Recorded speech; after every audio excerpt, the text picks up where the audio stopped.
Oke, Assalamualaikum warahmatullahi wabarakatuh. Selamat pagi semuanya.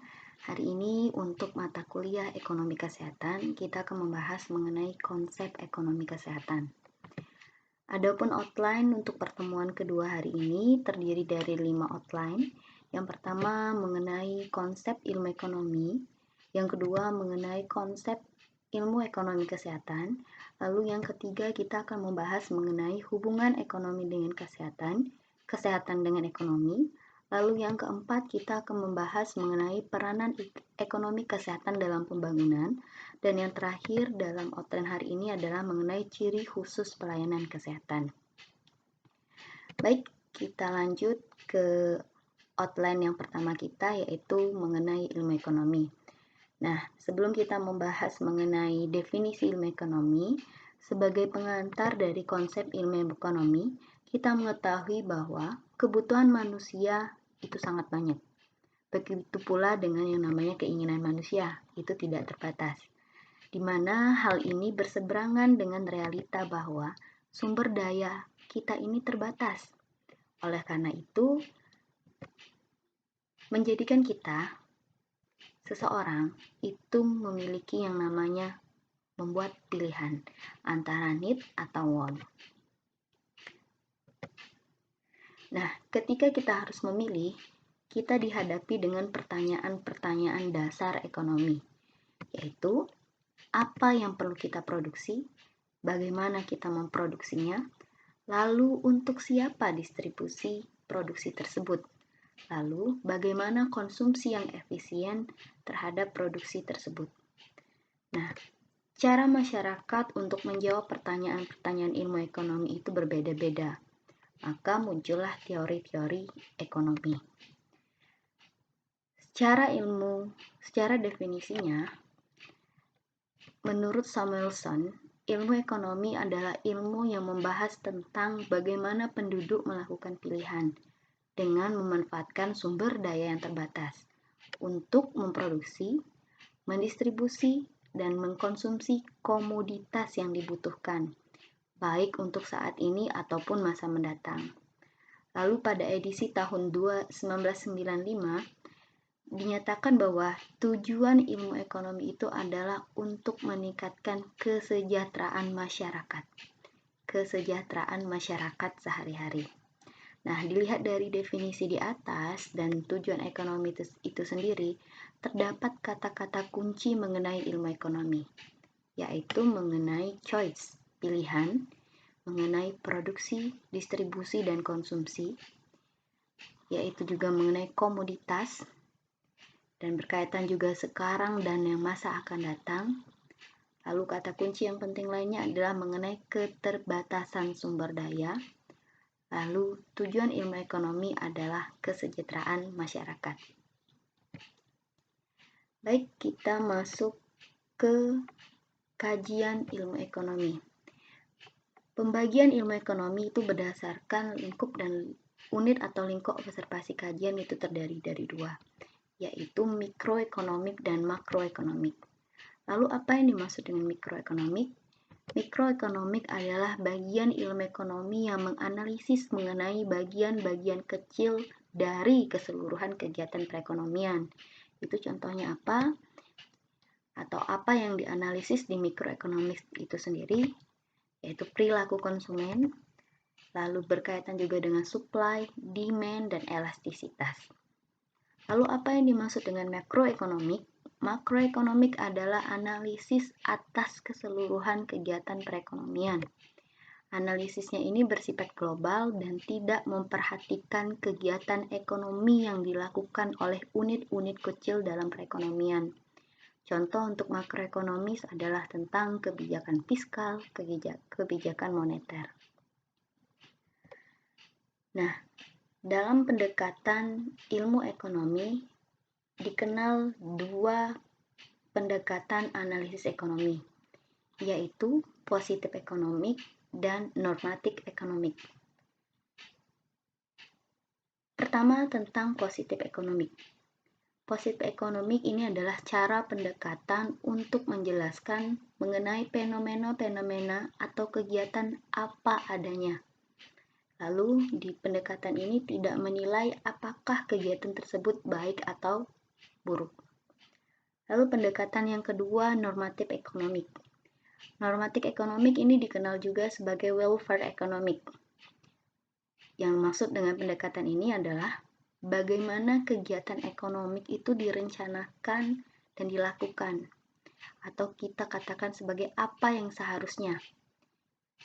Nah, karena ini apa yang seharusnya, perlu norma dan standar yang dianggap baik oleh masyarakat, yaitu berkaitan dengan keadilan, berkaitan dengan equity, berkaitan dengan responsiveness, yang di sini juga termasuk di dalamnya adalah hak asasi, berkaitan juga dengan standar efektivitas, standar efisiensi, dan juga berkaitan dengan standar sustainability.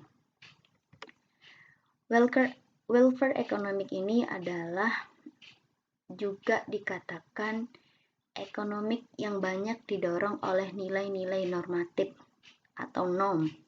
Oleh karena itu, ekonomi kesehatan itu pada dasarnya adalah welfare economic. Karena kegiatan-kegiatan kesehatan kita harus dinavigasi oleh nilai-nilai normatif yang sudah kita sebutkan sebelumnya. Itu hak asasi, pemerataan, quality, efektif, efisiensi, berkeadilan, responsif, dan berkelanjutan. Lalu sekarang kita masuk ke konsep ekonomi kesehatan. Apa yang dimaksud dengan ekonomi kesehatan? Ekonomi kesehatan adalah aplikasi konsep, teori, dan metode dari ilmu ekonomi dalam bidang kesehatan. Dengan tujuan ekonomi kesehatan adalah terkait dengan mewujudkan kesejahteraan penduduk, meningkatkan derajat kesehatan masyarakat, terpenuhinya kebutuhan kesehatan masyarakat yang berkeadilan, dan menghormati harkat martabat manusia. Lalu juga tujuan ekonomi kesehatan berkaitan dengan terselenggaranya upaya dan sistem kesehatan yang memenuhi nilai-nilai normatif ekonomi kesehatan. Lalu sama dengan pertanyaan dari ilmu ekonomi yang umumnya tadi kita jelaskan di awal, pertanyaan dasar ekonomi kesehatan menyangkut juga pelayanan kesehatan apa yang kita perlu produksi. Berapa besar biaya produksinya? Bagaimana mobilitas dana kesehatan itu? Siapa yang membayar dan berapa besar? Lalu, bagaimana utilisasi pelayanan kesehatan? Siapa yang menggunakan dan berapa banyak? Lalu yang terakhir, berapa besar manfaat investasi pelayanan kesehatan tersebut? Saatnya kita mendalami pertanyaan dasar ekonomi kesehatan secara satu persatu. Oke, yang pertama mengenai pelayanan kesehatan apa yang perlu diproduksi. Ini pertanyaan yang berkaitan mengenai apakah pelayanan kesehatan tersebut berdasarkan SPM saat ini, standar pelayanan minimal. Lalu apakah pelayanan tersebut berkaitan dengan pelayanan yang komprehensif, ya, terkait 5 level of prevention menurut Leverett dan Card.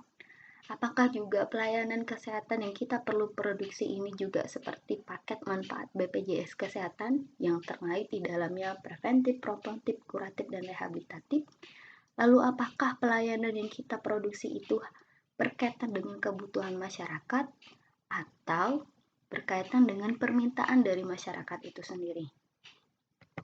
Nah, lalu pertanyaan yang kedua mengenai berapa besar biaya produksinya. Di sini berapa persentase APBN yang diberikan, persentase APBD yang diberikan, lalu berapakah biaya besar produksinya itu jika dihitung berdasarkan biaya per kapita. Biaya produksi itu juga apakah dilakukan dengan melakukan cost analysis, misalnya menggunakan konsep ABC analysis, activity based costing analysis. Lalu apakah besar biaya produksi itu juga bisa dinilai dari tarif inasi bijis atau biaya kapitasi PPK tingkat 1. Pertanyaan yang ketiga berkaitan dengan mobilitas dana kesehatan. Siapa yang membayar dan berapa besar? Di sini Yang membayarnya itu apakah pemerintah, apakah dari perusahaan tempat seorang itu bekerja, ataukah dana itu juga berasal dari masyarakat itu sendiri, ataukah berasal dari asuransi swasta atau berasal dari lembaga bantuan. Lalu porsi-porsi dari sumber dana itu seberapa besar? Lanjut ke pertanyaan yang keempat mengenai utilisasi pelayanan kesehatan. Siapa yang menggunakan dan berapa banyak? Selama ini pelayanan kesehatan yang diberikan apakah digunakan oleh penduduk miskin atau malah penduduk kaya? Lalu apakah penduduk yang berada di wilayah daerah-daerah dengan daerah terpencil, terpinggir, kepulauan, dan lain sebagainya? Lalu pertanyaan yang terakhir mengenai berapa besar manfaat investasi pelayanan kesehatan tersebut. Nah, dampaknya apakah mengalami berkaitan dengan angka harapan hidup yang mengalami peningkatan? Apakah investasi kesehatan tersebut juga berhasil menurunkan angka kematian ibu atau angka kematian bayi? Apakah juga mampu investasi pelayanan tersebut mampu menanggulangi penyakit-penyakit menular ataupun penyakit tidak menular? Lalu investasi pelayanan tersebut apakah mampu memperbaiki status gizi masyarakat yang ada di Indonesia? Sekarang kita masuk ke urgensi ekonomi kesehatan yang mendasari kenapa kalian butuh belajar yang namanya ekonomi kesehatan. Ekonomi kesehatan itu perlu dipelajari karena terdapat hubungan antara kesehatan dan ekonomi. Kesehatan mempengaruhi kondisi ekonomi dan begitu juga sebaliknya, ekonomi mempengaruhi kesehatan. Sebagai contoh, kesehatan seseorang yang buruk itu akan menyebabkan biaya bagi orang tersebut. Biaya itu kemudian menjadikan penurunan kemampuan untuk menikmati hidup, lalu juga mempengaruhi penurunan perolehan penghasilan, atau juga akhirnya membuat seseorang tersebut tidak lagi mampu bekerja dengan efektif. Lalu contoh yang lain berkaitan dengan kesehatan yang buruk individu. Kesehatan yang buruk dari seorang individu dapat memberikan dampak dan ancaman bagi orang lain. Contohnya adalah seseorang yang terinfeksi penyakit infeksi dapat menular ke orang lain. Contohnya sekarang ini sedang adanya penularan kasus COVID-19. Kemudian contoh yang lain adalah mengenai seseorang yang terkena penyakit TBC, lalu ataupun seseorang yang terinfeksi penyakit AIDS. Nah, lalu juga seorang kepala rumah tangga yang bertugas mencari nafkah, seandainya dia tidak sehat atau juga sedang sakit, itu akan menyebabkan penurunan pendapatan keluarga, makanan atau perumahan yang buruk bagi keluarganya. Dan ini juga berkaitan dengan anggota keluarga yang harus membantu merawat anggota keluarga yang sakit, yang kemudian menjadikan dia akan mengalami kehilangan waktu untuk mendapatkan penghasilan dari pekerjaannya. Status kesehatan penduduk yang baik itu mampu meningkatkan produktivitas, sehingga meningkatkan pendapatan per kapita dan juga pada akhirnya akan meningkatkan pertumbuhan ekonomi negara.